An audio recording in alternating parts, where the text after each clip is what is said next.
आपो नरो वायु खं मनो बुद्धिरेव च अहंकार इति यमे भिन्ना प्रकृतिरष्टधा अपरियमितस्त्वन्यां प्रकृतिं विद्धि मे परां जीवभूता महाबाहो येदं धार्यते जगत् भूमिरापो नलो वायु खं मनो बुद्धिरेव च अहंकार इति यमे भिन्ना प्रकृतिरष्टधा अपरेयमितस्त्वन्यां प्रकृतिं विद्धि मे परां जीवभूतां महाबाहो येदं धार्यते जगत्।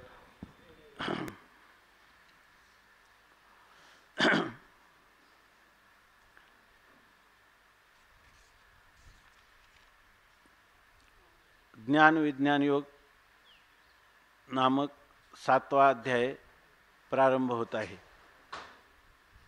या अध्यायामध्ये आपण पाहिलं की योगिनामपि सर्वेषां मद्गतेन अंतरात्मना श्रद्धावान भजते यो मां समे युक्ततमो मतः असा जो 6 अध्यायामधील शेवटचा श्लोक आहे, अंतिम श्लोक, त्याच्यामध्ये ह्या प्रश्नांचं 2 प्रश्नांचं बीज आहे की भगवंताचं तत्व नेमकं काय आहे आणि भगवंताच्या ज्या तात्विक स्वरूपाच्या ठिकाणी आपल्या अंतःकरण वृत्तीची स्थिती कशी करावी, तो अभ्यास कसा करावा, असा अर्जुनाच्या अंतःकरणात आलेले प्रश्न, तेच अभिपेत्य परिहार रूपाने भगवान उत्तर त्याचं देत आहेत।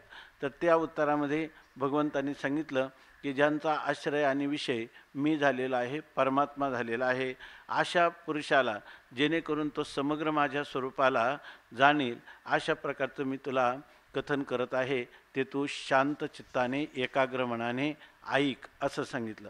म्हणजे या तत्वज्ञानाचा अधिकारी जर हे उपासना कांडाचा आरंभ आहे, तो जर ईश्वर उपासक असेल तर त्या ईश्वर उपासनेमध्ये त्याचा आश्रय आणि विषय दोन्ही परमात्माच असला पाहिजे आणि तोच खरा ह्या ज्ञानाचा अधिकारी आहे।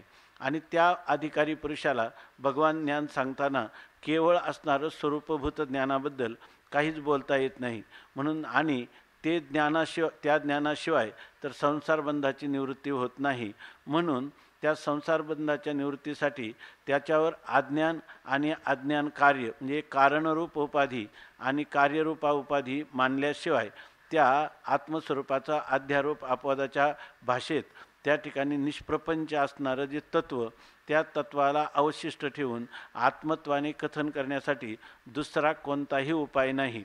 शून्य जै दावावे झाले तै बिंदुले पाहिजे केले, तैसे अद्वैत सांगावे बोले तै द्वैत घेपे, हे परमात्मा सुरुवातीलाच अर्जुनाला सांगतात। आणि असं झालं म्हणजे सांगण्याच्या पद्धतीमध्ये ज्ञानम तेहम सविज्ञानम इदम वक्ष्याम्य शेषतः यज्ञात्वा नेह भूयोन्य ज्ञातव्यम अवशिष्यते। जर तुम्हाला हे ज्ञान सांगायचं असेल, स्वरूपभूत असणारा ज्ञानस्वरूप तुला जर करायचं असेल तर याला एकच उपाय आहे की पहिल्यांदा विज्ञान, नंतर त्या विज्ञानाचं अधिष्ठान असणारं ज्ञान तुला सांगता येईल। म्हणून या स्वरूपभूत ज्ञानाच्या अधिष्ठानावरच हे विज्ञान भासत आहे। तेव्हा ह्या विज्ञानाविषयी या सांगण्याच्या पद्धतीमध्ये काय गृहीत कृत्य धरलं जातं, तर या ठिकाणी अज्ञान अवघे हरपे विज्ञान निशेष करपे, मग ज्ञान ते स्वरूपे होऊनी जायजे। आता दुसरी गोष्ट सांगितली की पार्था तया नाव ज्ञान, म्हणजे हे जे स्वरूप आहे त्याचंच नाव दुसरं काय आहे, ज्ञान।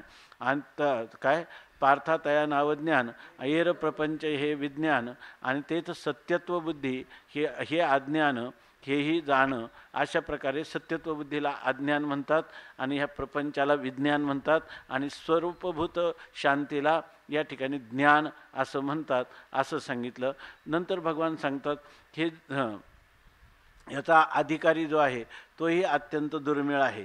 कसा तर मनुष्याणाम सहस्रेषु कश्चिद यतति सिद्धये यततामपि सिद्धानाम कश्चिन्माम वेत्ति तत्वतः। या ठिकाणी ह्या परमात्म स्वरूपाला आपण जाणून आपल्या जीवनाचं कल्याण करावं आणि जन्ममरण परंपरेतून कायमचं मुक्त व्हावं, अशा प्रकारची इच्छा निर्माण होणारे फार थोडे लोक आहेत आणि त्या इच्छा निर्माण झालेल्याच्या मध्येही हजारोंमध्ये एखादा कोणीतरी विरळा पुरुष त्याचा शेवटपर्यंत जातो. काय अवघड विरळा पावे विरळा पावे अवघड गोवे शेवटीचे. ह्या परमार्थ मार्गामध्ये आरंभशूर लोक आहेत, परंतु आपल्या शेवटच्या मुक्कामापर्यंत गंतव्यस्थानापर्यंत ईश्वर साक्षात्कारापर्यंत जाणारे लोक फारच विरळे आहे असं सांगितलेलं आहे. आपण त्या अवधूत गीतेमध्ये सांगितलं की या ठिकाणी जे ही परमात्मा स्वरूपाला प्राप्त व्हावं अशी भावना करणारे अत्यंत थोडे लोक आहेत. ईश्वरानुग्रहादेव पुंसाम अद्वैत वासना. ह्या अद्वैत तत्त्वज्ञान आपल्याला प्राप्त व्हावं हे वाटण्यासाठी जीवाच्या प्रयत्न सफल नाहीत, तर या ठिकाणी ईश्वराचा अनुग्रह समर्थ आहे. जर ईश्वराचा अनुग्रह असेल, भगवंताची कृपा असेल, तरच त्या ठिकाणी पुंसाम अद्वैत वासना, त्या पुरुषाला मला हे अद्वैत तत्त्वज्ञान प्राप्त व्हावं आणि खरोखर द्वैतामध्ये दुःखच आहे, तेव्हा या दुःखातून जर पार पडायचं असेल तर त्या द्वैताच्या अतीत असणारं त्याचं जे अधिष्ठान आहे ते नित्य आहे, सच्चिदानंद स्वरूप आहे, व्यापक आहे, अतीव सूक्ष्म आहे, आपलं स्वतःचं स्वरूप आहे, असं ज्ञान जर त्या पुरुषाला करून घ्यायचं असेल तर त्यासाठी ते म्हणतात की महाभय परित्राणा. ते जर ज्ञान झालं तर महान संसाररूपी भयापासून संरक्षण करणार आहे. पण द्वित्रिणाम उपजायते, ह्या सगळ्या पृथ्वीच्या पाठीवर दोघा तिघांना म्हणजेच विरळ्या पुरुषांना याच्या प्राप्तीची इच्छा होते, नंतर त्याचं साधन करतात आणि ते साधन ते साक्षात्कारापर्यंत करत राहतात, असे लोक कमी आहेत. याचाच अर्थ हा जो ज्ञान विज्ञान योग आहे याचा एक विशिष्ट अधिकारी आहे. आतापर्यंत आपण पाहिलं, ह्या निमित्ताने भगवंतानी या अध्यायाचा अधिकारी, विषय, संबंध आणि प्रयोजनही सर्व सांगितलं. ह्यापासून मोक्षरूपी फल प्राप्त होतं, परंतु ते फलप्राप्तीपर्यंत मनुष्याने जो त्याच्यामध्ये आरंभ केलेला आहे साधनेला, तर त्याने सिद्धावस्था येईपर्यंत, साक्षात्कार होईपर्यंत त्याची परमार्थाची अखंड अव्याहत अशाच प्रकारची वाटचाल झाली पाहिजे हे सांगतात. आणि मग श्रोतारम प्ररोचनेनं अभिमुखीकृत्य, श्रोत्याला अशा प्रकारचं आवड निर्माण होते की हे तत्त्व काय आहे, मला याचं ज्ञान का होऊ नये. आणि मग हे ज्ञान जर होत असेल तर मी या ठिकाणी सर्वसंग परित्याग करून, या जे काही संन्यास्य श्रवणम करूयात, ह्या सर्वसंग परित्याग करून मी माझा आत्मतत्व काय आहे, कोहम कथमिदम जातम कोवई कर्तास्य विद्यते उपादानम किमस्तीह विचारो स्वयं ईदृशः. या ठिकाणी आत्मानात्मविवेक करण्याला हे जगत काय आहे, जीव काय आहे, ईश्वर काय आहे, ब्रह्म काय आहे, ह्या जगताचं कारण कोण आहे, अशा प्रकारचा विचार सत्शास्त्राच्या द्वारा सत्संगतीमध्ये करण्याला एखादा भाग्यवान प्रवृत्त होतो. आणि त्यावेळेला त्याला काय सांगितलं जातं, तर त्याला गुरूंच्या द्वारा ह्या जगताच्या कारणाचा विचार सांगितला जातो. हे विश्व आलं कुठून, कोयम, हे जगत काय आहे, कथमिदम जातम, हे कसं उत्पन्न झालं, कोयम कर्ता विद्यते ना, ह्या जगताचा कर्ता कोण आहे, अशा प्रकारचा विचार. उपादानम किमस्तीह, ह्या जगताचं उपादान कारण कोण, निमित्त कारण कोण, अशा प्रकारचा हा सगळा विचार शास्त्राच्या चिंतनाने त्याला आपल्या गुरूंच्या सान्निध्यात प्राप्त होतो. आणि नंतर त्याला करतला मलकवत, तळहाताच्या आवळ्यासारखं स्पष्ट रीतीनं त्याला आत्मदर्शन होतं आणि त्यावेळेला तो पुरुष कृतकृत्य होतो, अशा प्रकारचं सांगितलं. तेव्हा ते सांगत असताना आता हा जो विचाराचा प्रांत आहे, त्या विचाराचा प्रांत सुरू झाला. त्याला पहिल्यांदा या जगत कारणाचा विचार सांगत असताना जे आपले दर्शनकारांनी विचार केलेले आहेत, आपण मंगलाचरणामध्येच बराच दार्शनिक विचार साधारणपणे यथाशक्ती यथामती केलेला आहे. तर त्याच्यामध्ये मुख्य वेदांताला जवळ असणारा विचार अध्यारोप करताना बऱ्याच ठिकाणी सांख्यांचा विचार आहे.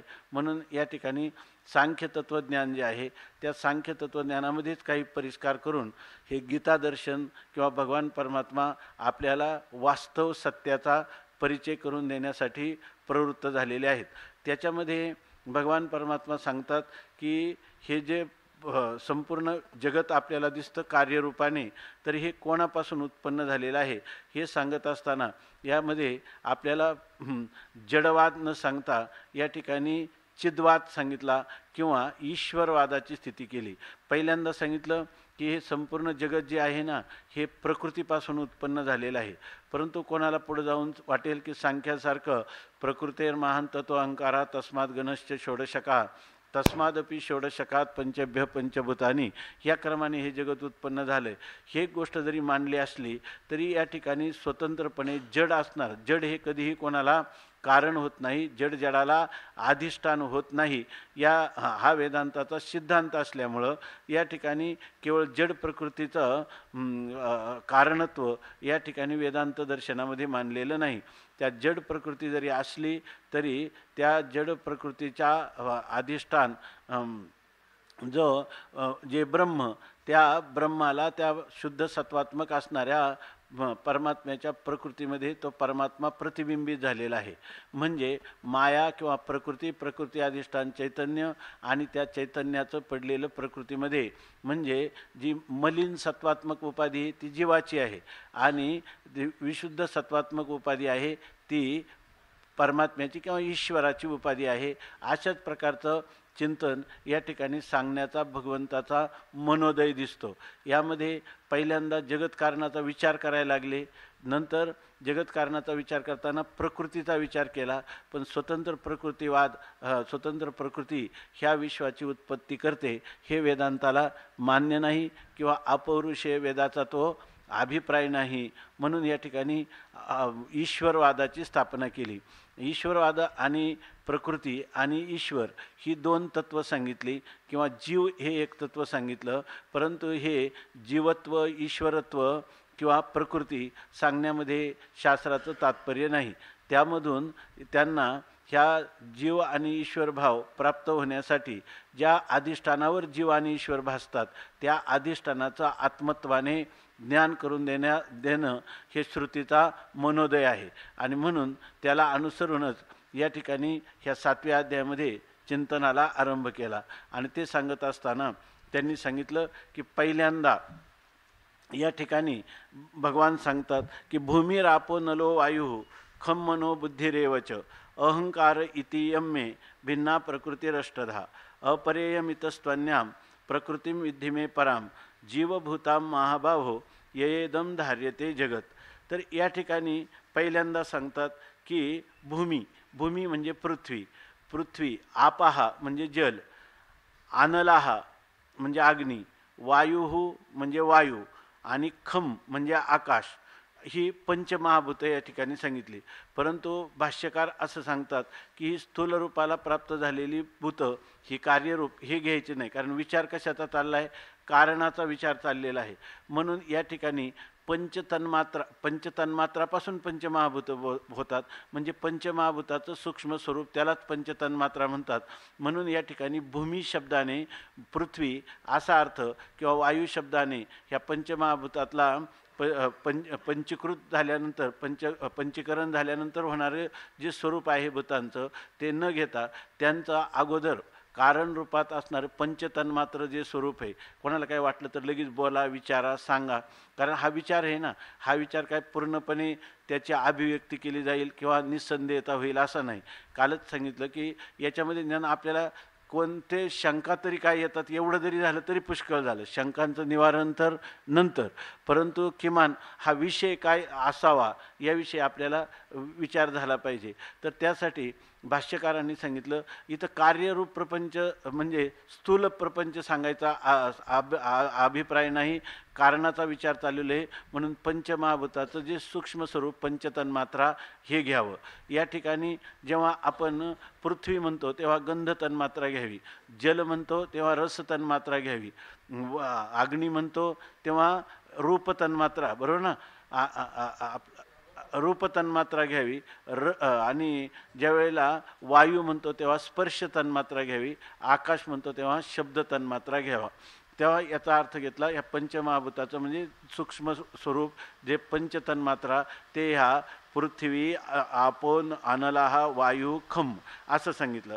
आता जे मन तत्व आहे संकल्प विकल्पात्मक, त्या मन शब्दाचा अर्थ काय घ्यायचा इथं पुन्हा मनाचं कारण असणारा अहंकार हे त्याचं कारण घ्यायचं. ते का कालच आपण कारिका पाहिली त्याच्यामध्ये हे जे काही केवळ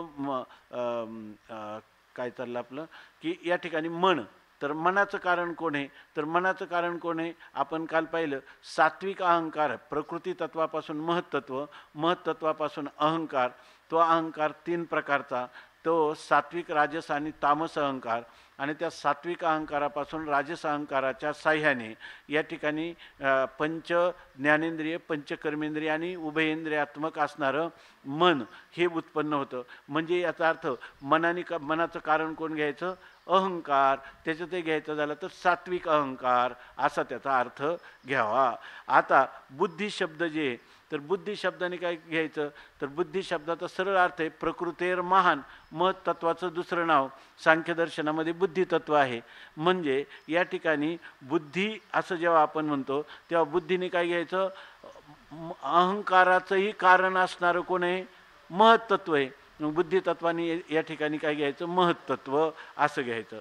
नंतर आता अहंकाराने काय घ्यायचं, एक पाठीमागे सांगितलं मनाचं कारण अहंकार आहे, बरोबर ना. बुद्धीनं काय घ्यायचं, अहंकाराचं कारण असणारं महत्त्व घ्यायचं.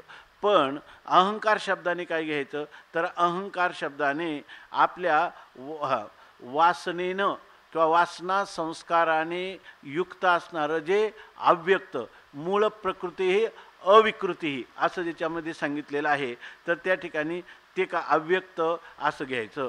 म्हणजे अव्यक्त म्हणजे कोण, अव्यक्त असणारी मूल प्रकृती. त्या ठिकाणी दुसरी एक कारिका आहे, आठवली तर सांगा, सगळे आठवेल की नाही. तर मूल प्रकृती ही अविकृती ही महदाद्या प्रकृती विकृतया सप्त षोडशकस्तु विकारो ना न प्रकृतीर न विकृतीर पुरुषाः, अशा प्रकारची कारिका आहे. की त्या कारिकेमध्ये असं सांगितलं मूळ प्रकृती ही अव्याकृत आहे, तिच्यामध्ये कोणताही अजून विकार झालेला नाही. आणि हे जे महदादी म्हणजे महत्त्व, अहंकार, पंचज्ञानेंद्रिय, पंचकर्मेंद्रिय, उभयेंद्रियात्मक असणारं मन आणि पंच तन्मात्रा, एवढे हे जे आहेत हे किती विकार झाले, 16 विकार झाले, बरोबर ना. षोडशकस्तु विकारो, आणि त्याच्यापासून जी पंचमहाभूत झालेली ती काय आहेत, केवळ काय चालं प्रकृती महदाद्या प्रकृती विकृतया सप्ताह, सप्त म्हणजे 7 जे ना, महदाद्या म्हणजे महत्त्व ज्याच्या अगोदर आहे ते महत्त्व काय आहे, प्रकृती पण आहे आणि विकृती पण आहे. मूळ प्रकृतीपासून महत्त्व झालं म्हणजे ते त्याची काय झाली, विकृती. आणि महत्त्वापासून अहंकार झाला म्हणजे अहंकाराची प्रकृती कोण झालं, महत्त्व झालं. बरं, हा अहंकार काय झाला, विकृती झाला. परंतु हा जरी विकार असला तरी केवळ विकारच आहे का, त्याच्यापासून पुन्हा पुढचं विकृती आहेत, कोण आहे त्याच्यापासून पंचज्ञानेंद्रिय, पंचकर्मेंद्रिय आणि मन, ही 11 झाली. ही 11 आणि 5 कोणत्या, पंच तन्मात्रा, हे षोडशकस्तु विकारो, हे 16 काय आहेत, विकार आहेत. आणि पुरुष काय आहे, पुरुष न प्रकृती, बरोबर ना.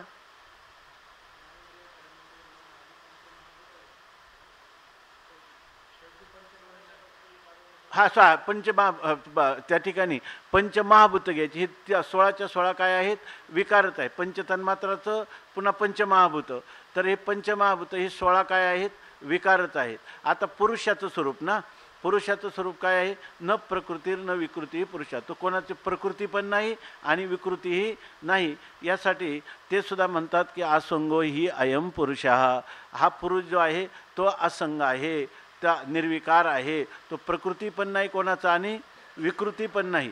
तो कोणापासून उत्पन्न होतो का, नाही. कोणाला उत्पन्न करतो का, नाही. म्हणून ते म्हणतात की हे सर्व कोण करते, प्रकृतीच करते. आता या ठिकाणी ही जी प्रकृती आहे तर ही प्रकृती बीजभूत आहे.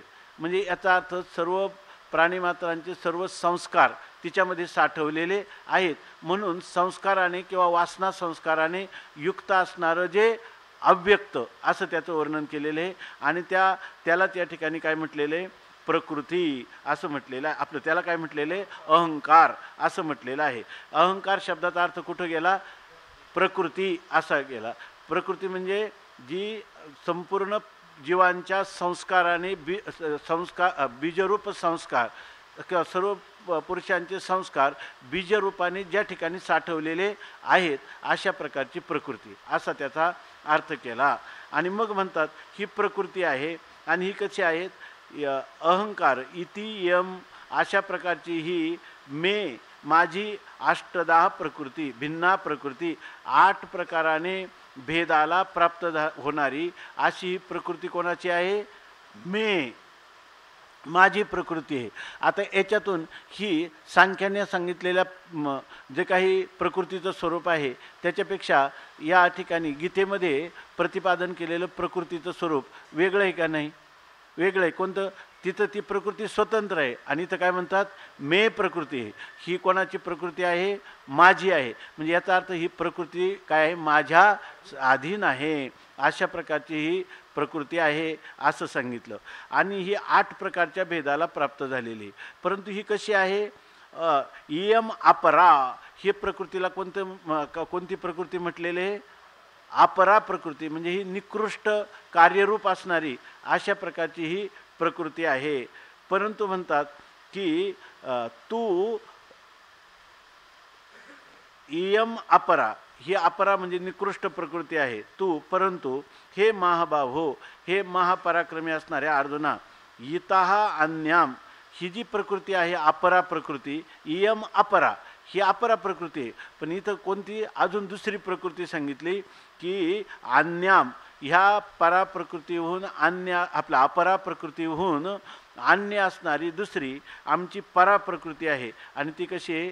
जीवभूताम नाम क्षेत्रज्ञ रूपाम, क्षेत्रज्ञ रूप असणारी, म्हणजे ह्या सर्वांचं प्रकाशन करणारी, बरोबर ना?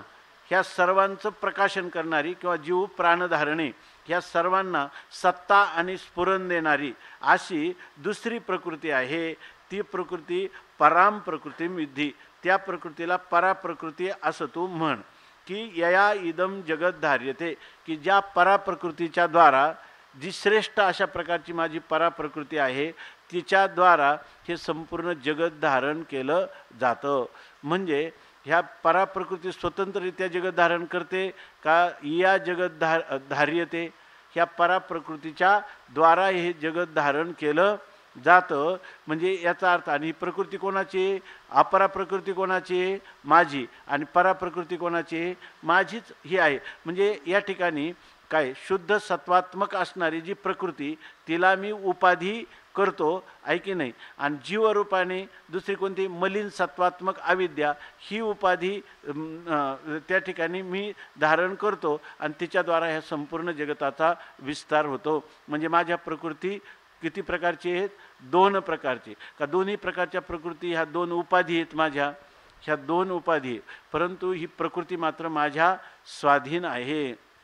मायाबिंबो वशीकृत्य तामशात सर्वज्ञ ईश्वराहा, ईश्वर रूपाने मी ह्या प्रकृतीचा नियामक होतो. किंवा काल सांगितल्याप्रमाणे याच्यातून असं दिसतं की ही जी प्रकृती आहे या ठिकाणी ह्या प्रकृतीचा परिणाम म्हणजेच हे जगत आहे. परंतु जगताचं जेव्हा सृष्टीच्या कारणाचा विचार करतो त्यावेळेला प्रकृतीचा विचार करताना प्रकृती ही परिणामी उपादान कारण आहे, ईश्वर हा अभिन्न निमित्तोपादान कारण आहे. आणि जेव्हा ब्रह्मकारणवादाचा आरोपित अशा प्रकारचा कार्यकारण भाव आपण गृहीत धरून जेव्हा अध्यारोपाच्या भाषेत विचार करतो तेव्हा ब्रह्म हे त्याचं विवर्तोपादान कारण आहे, ईश्वर हा त्याचा अभिन्न निमित्तोपादान कारण आहे आणि प्रकृती हे त्याचं परिणामी उपादान कारण आहे, असा सांगण्याचा भाव दिसतो. ठीक आहे का? असा सांगण्याचा भगवंताने हळूहळू त्याला पहिल्यांदा प्रकृती कारणवाद सांगितला, त्याच्यातून ईश्वर कारणवाद सांगितला, त्याच्यात नंतर ब्रह्म कारणवाद सांगितला, बरोबर ना? अशा प्रकाराने त्याला सांगण्याची पद्धती. आणि म्हणून या ठिकाणी म्हणतात की या पराप्रकृती जी आहे या यदम जगत धार्यते, ह्या पराप्रकृतीच्या द्वारा हे सगळं जगत धारण केलेलं जातं. म्हणून म्हणतात की पहिले कोठेच नव्हते काही, चंद्र सूर्य तारा नाही, अवघे शून्यचे होते पाही, कानोबा तेरे ते रे ते, आणि तेथे एक ढालगज निर्माण झाली, तिने एवढी ख्याती केली. ह्या माया हा उपाधीच्या द्वारात परमात्म्याने ह्या संपूर्ण जगताला धारण केलेलं आहे असं आत्तापर्यंत सांगितलं. हीच गोष्ट माऊली या ठिकाणी सांगतात ह्या श्लोकावर. हा त्यांनी सांगितलं ना, क्षर अक्षर आणि उत्तम पुरुष असं पुढं म्हटलेलं आहे. त्याचंही चिंतन येतं याच्यामध्ये, क्षर अक्षर आणि उत्तम पुरुष. कारण इथं जीवभूताम महाबाहो असं म्हटलेलं आहे ना, तर ती क्षेत्रज्ञ रूपात सांगितली. याच्यातून भरपूर विचार आहे की पुन्हा ते क्षेत्रज्ञाचं स्वरूप सांगून क्षेत्रज्ञ जायचं का, द्वादश सोडून जाणार आहे का, आता ते सोडून जाणार आहे ना, आम्ही येणार आहे तिथं थोडं. हां, तर या ठिकाणी सांगतात ही जी क्षेत्रज्ञ रूप प्रकृती आहे ते तिचा आता विचार सांगतात. आणि तो क्षेत्रज्ञम चापिमाम विद्धी 13व्या अध्यायात पुढं सांगणार आहेत. आता यावर माऊली सांगतात, तरी अवधारिगा धनंजया हे महदादिक माझी माया, जैशी प्रतिबिंबे छाया निजांगाची. आता हे श्लोकाचं आपण भाष्याच्या अनुसार चिंतन केलं. हे चिंतन इथं लावायचं सगळ्या ठिकाणी. माऊली सांगतात की हे धनंजया अवधारिगा, हे धनंजया, हे अर्जुना, तू आता या ठिकाणी अवधारी म्हणजे चित्ताचं एकाग्रता करून या ठिकाणी लक्षपूर्वक श्रवण कर, ऐक. काय हे महदादिक माझी माया, हे महदादिक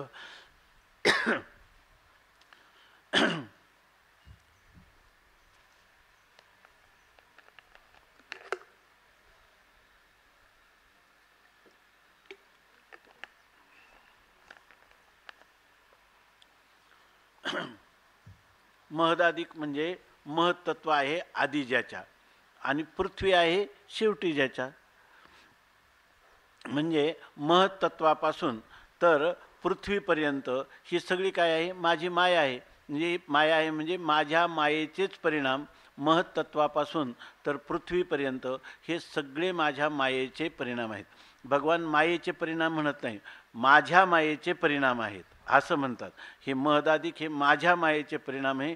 म्हणजे याच्या ठिकाणी जडवाद सांख्यांचा किंवा स्वतंत्र प्रकृतीवाद याचा निराश आहे, किंवा हे भगवंताला सांगायचं मान्य नाही. भगवान स्वतः सांगतात हे महदादिक ही माझी माया आहे. कारण काय आहे, हे सर्व कोणाच्या चाले हे शरीर कोणाची सत्ते, कोण बोलाविते हरिविन, देखवी ऐकवी एक नारायण, तयाचे भजन चुकवू नका. म्हणजे याचा अर्थ कारण अहंकारापासून सगळं मानसाची देव चालवी अहंता, मीची एक करता म्हणू नये. अशा प्रकारचं सर्वच्या सर्व जे आहे यामध्ये चैतन्य कारणवाद हा सांगितलेला आहे. आता चैतन्याचं असंगत्व जसंच्या तसं ठेवण्यासाठी चैतन्य ह्या मायेमध्ये प्रतिबिंबित झालेलं आहे आणि ईश्वर भावाला प्राप्त झालेलं आहे. या ठिकाणी एकटाच असणारा परमात्मा, परंतु एकी एकटाचे असोनी एकला आणि विश्वी विश्वाकार होनी या ठेला, जे जया परिवो तैसाची गमला, नंद नंदन हा आचोज आंबुला.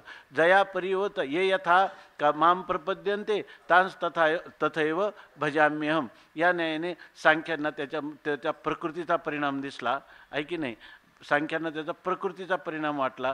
परंतु या ठिकाणी भगवान मात्र सांगतात ही जी प्रकृती आहे ती माझी उपाधी आहे, ती माझ्या स्वाधीन आहे, आणि त्या प्रकृतीच्या द्वारा हे संपूर्ण जग मी धारण केलेलं आहे. मग म्हणतात की हे धनंजया महदादिक हे माझी माया. मग ह्या मायेचं स्वरूप काय आहे, जैशी प्रतिबिंबे छाया निजांगाची.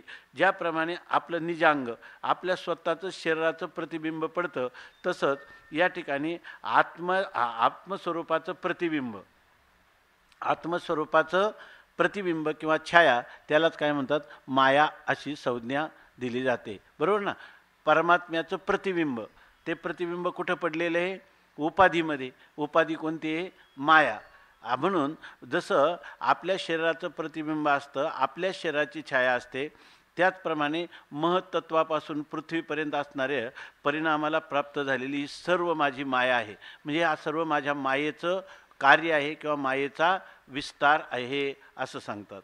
आणि येते प्रकृती म्हणजे की जे अष्टधा भिन्न जाणीजे लोकत्रय निपजे ये स्तव. आणि हिलाच दुसरं नाव काय आहे, ही मायेलाच काय म्हणतात, प्रकृती, अविद्या, माया, हे सगळे एकार्थवाची शब्द आहे. भगवानच सांगतात, वर म्हणतात मदाधिक माझी माया, आणि खाली काय म्हणतात, येते प्रकृती म्हणजे.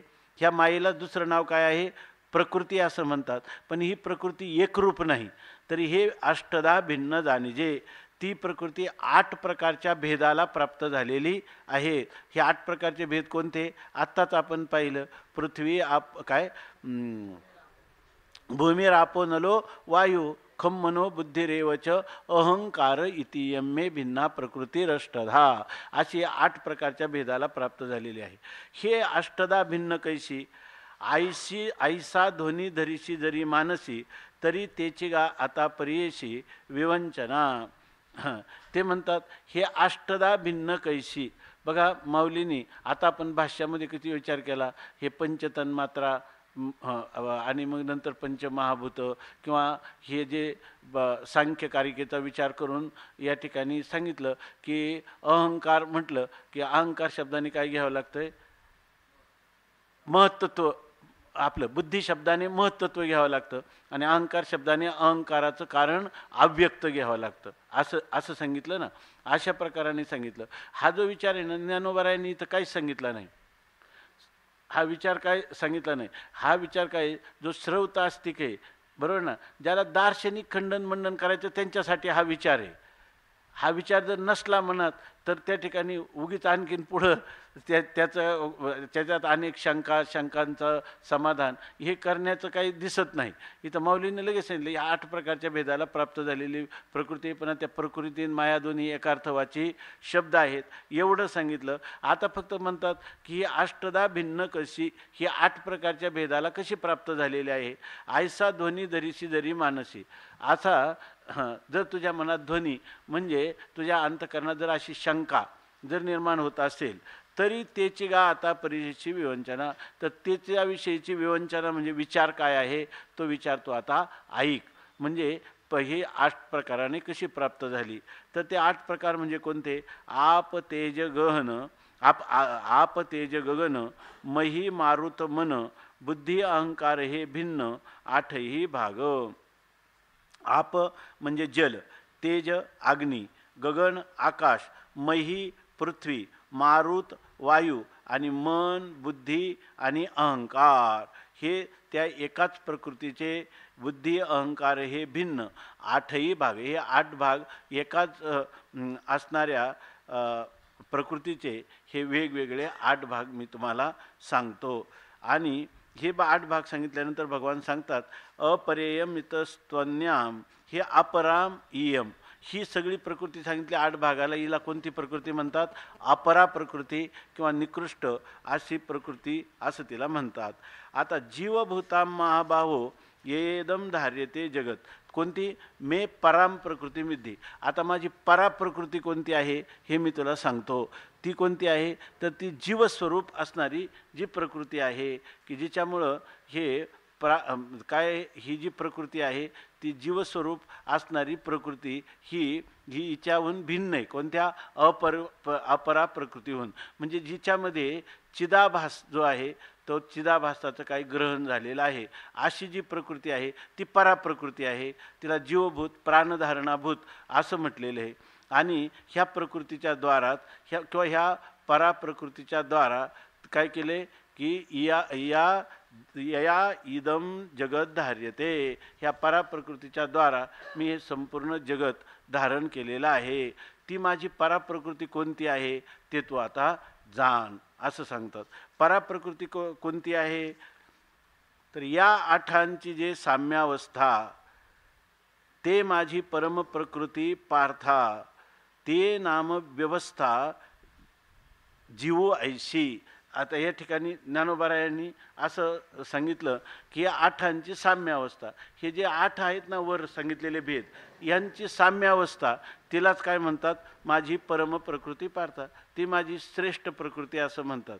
8 साम्यावस्था असं ज्या अर्थी म्हणतात त्या अर्थी या ठिकाणी हे जे 8 आहेत तर ते समान आहेत, म्हणजे ते स्वतंत्र रूपाने प्रत्येकाचा भेद त्या ठिकाणी करता येत नाही. म्हणजे त्यांचे अत्यंत स्थूल जे काही नामरूप आहेत त्या सगळ्या स्थूल नामरूपांचा त्याग केलेल्या जी स्थिती आहे तिला म्हणतात की साम्यावस्था. म्हणजे त्याच्यामध्ये आपल्याला निवाडा करता येत नाही, पृथ्वी, आप, तेज, वायू हे याचा काही निवाडा करता येत नाही. ते सर्व आपल्या स्थूल नामरूपाचा त्याग करून आपल्या बीजभूत अवस्थेत राहतात. त्यालाच म्हणतात की प्रकृती मध्ये हे सर्व पदार्थ साम्यावस्थेला प्राप्त झालेले आहेत. आणि ही प्रकृती जी आहे तर ह्या प्रकृतीमध्ये काय आहे, साम्यावस्थेमध्ये म्हणजे केवळ त्याला काय म्हणतो आपण, तिच्या मूळ प्रकृती स्वरूपात ते असताना तिच्यामध्ये ही तत्त्वे यांचा वेगवेगळा स्थूल रूपाने आपल्याला विभाग करता येत नाही. अशी जी प्रकृती आहे तिला पराप्रकृती असं म्हणतात. आणि तिये नामव्यवस्था जीवायशी, तिला जीव असं म्हणतात. याचं कारण काय आहे, तिला जीव असं का म्हणतात, तर त्या ठिकाणी चैतन्याचं प्राधान्य आहे. म्हणजे त्या प्रकृतीमध्ये त्या प्रकृतीचा अधिष्ठान चैतन्य ते प्रतिबिंबित झालेलं आहे. वर सांगितलं जैशी प्रतिबिंबे छाया निजांगाची, अशा प्रकारची त्या प्रकृतीमध्ये चिदाभासाचं काय झालेलं आहे, ग्रहण झालेलं आहे. त्या आपल्या अधिष्ठान चैतन्याचं प्रतिबिंब तिच्यामध्ये पडलेलं आहे. ती पराप्रकृती आहे, म्हणून तिला जीव असं म्हटलेलं आहे. आता ह्या साम्यरूप प्रकृतीचे पुन्हा दोन भाग आहेत. एक वेष्टी दृष्टीनं म्हटलं तर एक भाग कोणता आहे, तो आहे त्या प्रकृतीचा मलिन सत्वात्मक असा प्रकृतीचा जो भाग आहे वेष्टी दृष्टीनं, तर त्याला म्हणतात जीव. मलिन सत्वात्मक अविद्या आणि त्या अविद्या अधिष्ठान चैतन्य आणि त्या चैतन्याचं पडलेलं प्रतिबिंब. आणि समष्टी दृष्टीनं तिचं नाव काय आहे, माया. तिचं नाव काय आहे, समष्टी दृष्टीने माया अधिष्ठान चैतन्य आणि माया अधिष्ठान चैतन्याचं पडलेलं प्रतिबिंब. आता ही जी सांगतात ना सगळ्या आठांची साम्यावस्था, आठांची साम्यावस्था म्हणजे काय आहे, तिकडं समष्टीच्या दृष्टीनं प्रलय आणि वेष्टीच्या दृष्टीनं सुषुप्ती कारणावस्था. बरोबर आहे का महाराज? वेष्टीच्या दृष्टीनं कारणावस्थेमध्ये त्यावेळेला ती साम्यावस्थाच आहे की नाही. सुषुप्तीमध्ये सगळे हे 8 भाग भेद आहेत ते मावळून जातात की नाही. आणि समष्टीच्या दृष्टीनं जेव्हा प्रलय होतो तेव्हा हे सगळे मावळून जातात. परंतु त्यावेळेला प्रकृती असते की नाही आणि बीजरूपाने दोन्ही असतात की नाही, वेष्टी आणि समष्टी. ज्यावेळेला पुन्हा सृष्टी उत्पन्न होते त्यावेळेला समष्टी विश्वाचा अभिमानी आहे की नाही आणि वेष्टीचा अभिमानी आहे की नाही. पण हा अभिमान त्या ह्याच्यामध्ये आहे का, समष्टी जागृती किंवा स्वप्नाचा अभिमान सुषुप्तीमध्ये आहे का, नाही, आहे की नाही. प्राज्ञामध्ये तैजस आणि विश्व यांची प्रतीती आहे का, तिथं नाही. म्हणजे जी साम्यावस्था आहे त्या साम्यावस्थेचे 2 प्रकार पडतील. एक प्रकार कोणता पडतो, वेष्टी दृष्टीनं आणि समष्टी दृष्टीनं. आणि त्या समष्टी दृष्टीनं जरी असली ती प्रकृती, दोन्ही पराच प्रकृती आहे. त्यामध्ये प्रतिबिंब ग्रहणाचे अधिष्ठानाचं प्रतिबिंब ग्रहणाची योग्यता आहे की नाही, आहे. म्हणून त्या ठिकाणी जीव जर म्हटलं तर जीव म्हणजे कोणत्या रूपातला जीव घ्यायचा, प्राज्ञ रूपातला जीव घ्यायचा. आणि इकडे काय घ्यायचा, ईश्वर घ्यायचा. समष्टी कारणाचा अभिमानी ईश्वर किंवा वेष्टी कारणाचा अभिमानी जीव म्हणजे प्राज्ञ, आहे की नाही, असं त्याचा अर्थ घ्यायचा.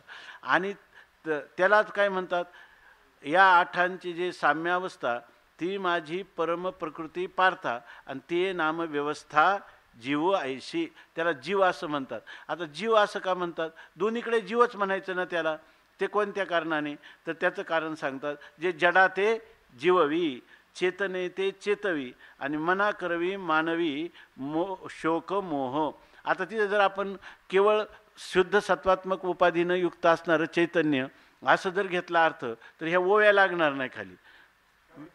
तिथं जीव शब्द येऊ देत, परंतु ती जर इथं खाली एक आले जडा ते जीववी, जे जड असतं ना, म्हणजे जी प्रकृती आहे, देह इंद्रिय हे सगळे जड पदार्थ आहे ना, त्याच्या ठिकाणी पुन्हा काय करते, अभिमान धारण करते. आणि ते अभिमान धारण केला म्हणून पुढचा सगळा व्यवहार त्याचा घडतो. म्हणजे त्याचं खरं रक्षण करणं, पोषण करणं हे कोण करते?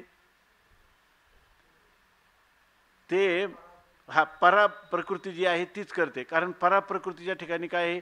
प्रतिबिंबाला ग्रहण करण्याची योग्यता आहे, चैतन्याच्या प्रतिबिंबाला ग्रहण करण्याची योग्यता आहे, म्हणून ती जडा ते जीववी.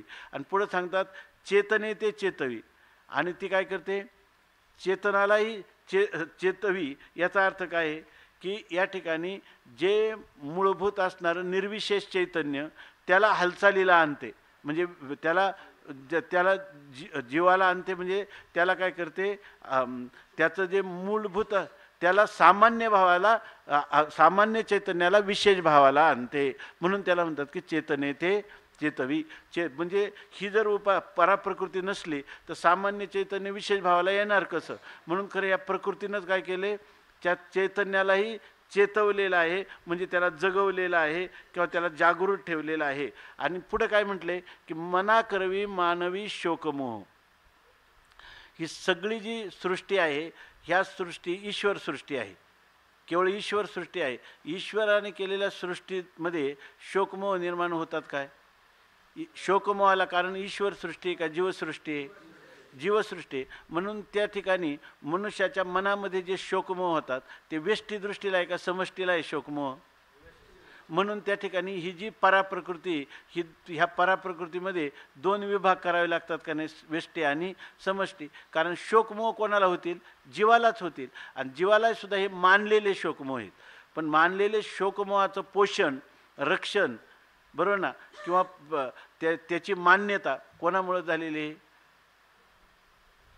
पराप्रकृतीमुळे झाली. कारण पराप्रकृतीनं त्या चिदाभासाचं ग्रहण केलं, बुद्धीनं चिदाभासाचं ग्रहण केलं, म्हणून शोकमोह त्याला कारण झाले. म्हणून खरं शोकमोह कोणी जतन केले? पराप्रकृतीनं. पराप्रकृतीनं म्हणजे केवळ जड असणाऱ्या बुद्धीनं का चैतन्य अविद्या काय मलिन सत्वात्मक असणाऱ्या अविद्येमध्ये प्रतिबिंबित झालेल्या चैतन्यामुळं शोकमोह आहे की नाही? बुद्धीमध्ये प्रतिबिंबित झालेलं जे चैतन्य आहे ते त्या चैतन्यामुळं काय झाले? हे शोकमोह मानले. आता ही अवस्था प्राज्ञाची आहे का ही विश्व किंवा तैजसाची आहे? शोकमोह मानण्याचा जो काळ आहे विश्व तैजसाची आहे की नाही? विश्व तैजसाची अवस्था आहे. म्हणजे या ठिकाणी पराप्रकृती जी आहे ती फक्त जागृती स्वप्नामध्ये कार्य करते का सुषुप्तीमध्ये करते का तिन्ही अवस्थामध्ये करते? तिने. म्हणून जीवाचं लक्षण करताना जीवाची उपाधी काय मानलेली? व्यष्टी अविद्या मानली किंवा बुद्धी मानली, बरोबर की नाही? व्यष्टी अविद्या किंवा बुद्धी मानली म्हणजे आपल्याला ही पराप्रकृती कसं सगळ्यांना जडाला कशी जीवविते किंवा चेतनाला कशी चेवविते आणि जीवाला कशी शोकमोह मानण्याला भाग पाडते असा अर्थ येईल. ही सगळा विचार चालला आहे कोणत्या? पराप्रकृतीचा आहे का अपराप्रकृतीचा आहे? पराप्रकृतीचा हा विचार आहे असं मानावं लागतं. संदीप महाराज ठीक आहे का? मग इथं सांगतात, कारण पुढं स्पष्ट सांगतात, पै बुद्धीच्या अंगी जाणणे ते जे जवळिकेचे करणे, जिया अहंकाराचे विंदाणे जगची धरिजे. पै बुद्धीच्या अंगी जाणणे, या ठिकाणी बुद्धीच्या ठिकाणी जे जाणणं म्हणजे ज्ञान आहे.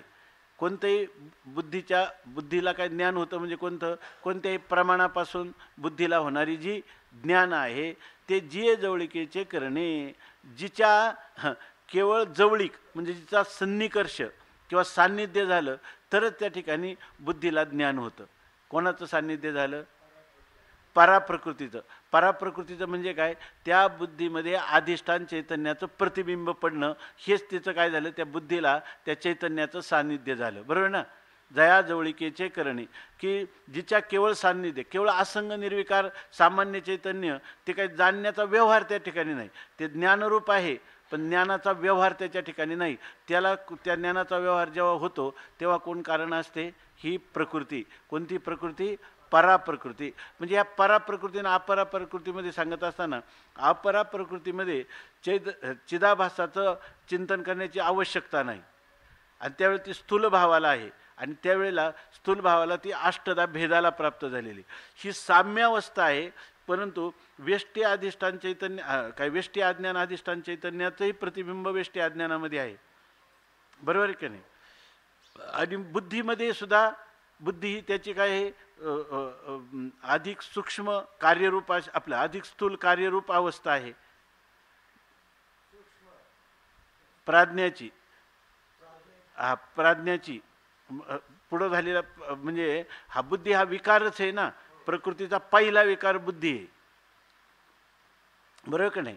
आणि ती कसे शुद्ध सत्वात्मक मानले आणि त्यामुळे तिच्या ठिकाणी प्रतिबिंब ग्रहण करण्याची योग्यता आहे. आणि वेष्टी अज्ञानामध्ये ते बीजरूपाने त्या ठिकाणी जास्त बुद्धीमध्ये प्रतिबिंब पडतं.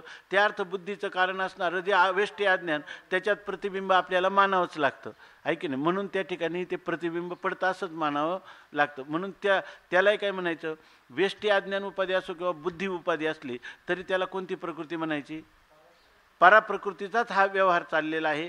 पराप्रकृतीचा आश्रय केल्याशिवाय त्या परमात्म्याला हा व्यवहार करता येणार नाही. म्हणून म्हणतात पै बुद्धीच्या अंगी जाणणे ते जे जवळिकेचे करणे. आणि बघा, जे या अहंकाराचे विंदाने जगची धरजे. आणि त्या ठिकाणी जिया म्हणजे जी प्रकृती आहे त्या प्रकृतीमुळंच अहंकाराचे निविंदाने अहंकाराच्या चातुर्याने जगची धरिजे हे संपूर्ण जग धारण केलं जातं. आता इथं हे सांगतात ही प्रकृती आहे, पराप्रकृती आहे. आणि त्या पराप्रकृतीमध्ये काय सांगतात, बुद्धीच्या ठिकाणी जे जाणणं आहे ते जाणणं कशामुळे,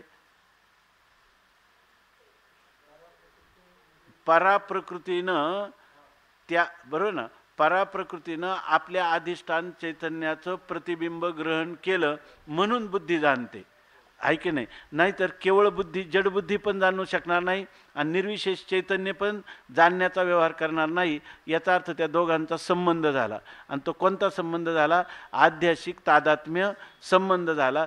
तेव्हाच हे कार्य घडलं, एरवी हे घडू शकलं नसतं. आता दुसरं काय सांगतात, त्याचं ते आणखीन कोणतं घडतं, बुद्धीचं जाणणं आहे. परंतु हे जर सगळं जग आहे ना, सगळं जग कोणी धारण केलंय, जिया म्हणजे ज्या प्रकृतीनं अहंकाराचे विंदाने जगची धरिजे, अहंकाराच्या कौशल्याने, बरोबर ना, हे संपूर्ण जगाला धारण केलेलं आहे. म्हणजे प्रकृतीनं अहंकाराच्या कौशल्याने का म्हटलं बरं, प्रकृतीनंच का धारण केलं असं म्हटलं नाही. पराप्रकृतीमध्ये सर्व कार्य कोणत्या कशाला प्राप्त झालेलं असतं, साम्यावस्थेला प्राप्त झालेलं असतं.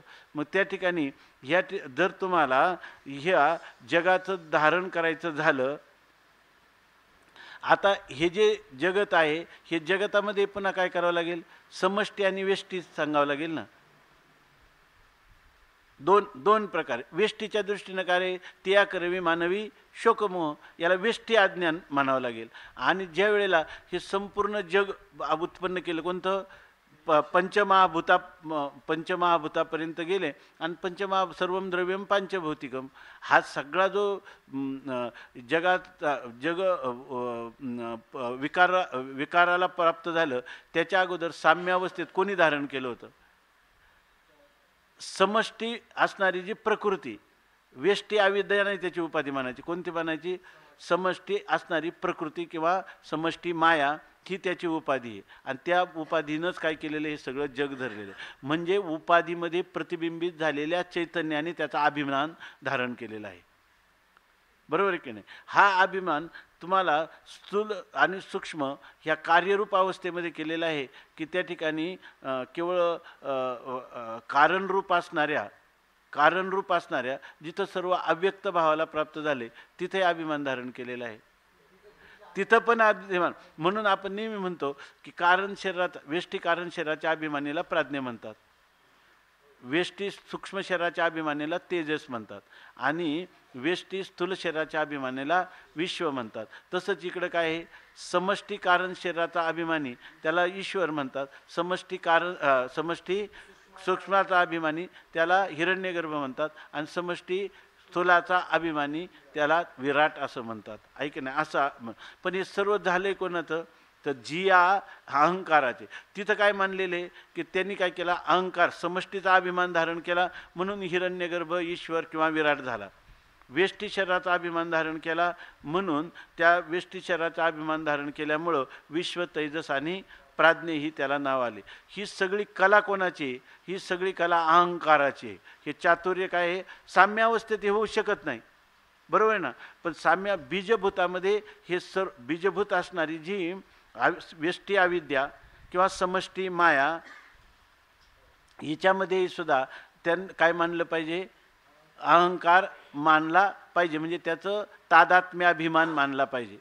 ठीक चालले ना, तादात्म्य अभिमान मानला पाहिजे. म्हणून इथं म्हणतात अहंकाराचे निविंदाने जगतची धरी. जे मग आता या ठिकाणी भाष्यामध्ये अर्थ काय केला होता, अहंकाराचा अर्थ काय केला होता,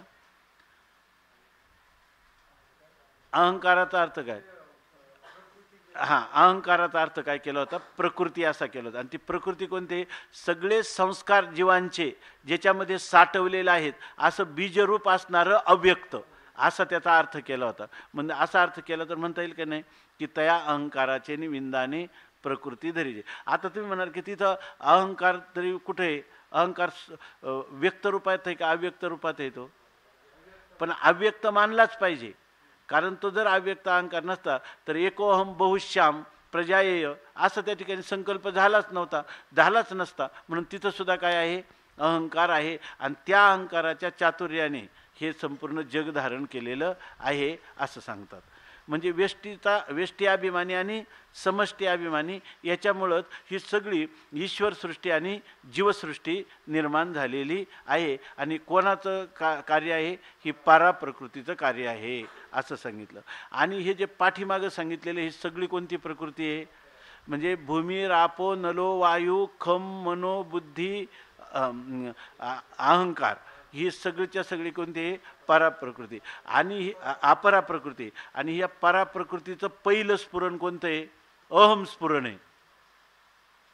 पराप्रकृतीचं पहिलं स्फुरण कोणतं आहे, अहम स्फुरण आहे. म्हणून या ठिकाणी अहंकार मानलेला आहे की नाही. आता हे जे भाष्याच्या आधाराने ज्ञानेश्वरीचे चिंतन केलं तरच आपल्याला स्पष्टीकरण होईल की नाही. म्हणून म्हणतात, जे जडा ते जीववी, चेतने ते चेतवी, मना करवी मानवी शोकमोह, पै बुद्धीच्या अंगी जाणणे, ते जिये जवळिकेचे करणे, जिया अहंकाराचे निविंदाने जगची धरी. जे एवढं परा आणि अपरा प्रकृतीचं वर्णन केल्यानंतर भगवान सांगतात की ह्या दोन प्रकृतीपासूनच हे सगळं जे जगत आहे, तर हे जगतामधील सर्व प्राणीमात्र किंवा भूत ही उत्पन्न झालेली आहेत. म्हणजे खरं जर पाहिलं तर ह्या सगळ्या जगताच्या उत्पत्ती, स्थिती आणि लयाचं कारण कोण आहे, मीच आहे असं सांगतात. कशाद्वारा, प्रकृतीच्या द्वारा मीच ह्या जगताच्या उत्पत्ती, स्थिती, लयाचं कारण आहे असं परमात्मा सांगतात पुढच्या श्लोकात. एतद्योनीनि भूतानि सर्वानित्युपधारय अहं कृष्णस्य जगतः प्रभव प्रलयस्तथा. एतद्योनीनि भूतानि सर्वानित्युपधारय अहं कृष्णस्य जगतः प्रभव प्रलयस्तथा. एतद्योनीनि भूतानि सर्वानित्युपधारय अहं कृष्णस्य जगतः प्रभव प्रलयस्तथा. पुंडलीकवरदा हरिविठ्ठल श्री ज्ञानदेव तुकाराम ज्ञानेश्वर महाराज की जय. बोला. हो,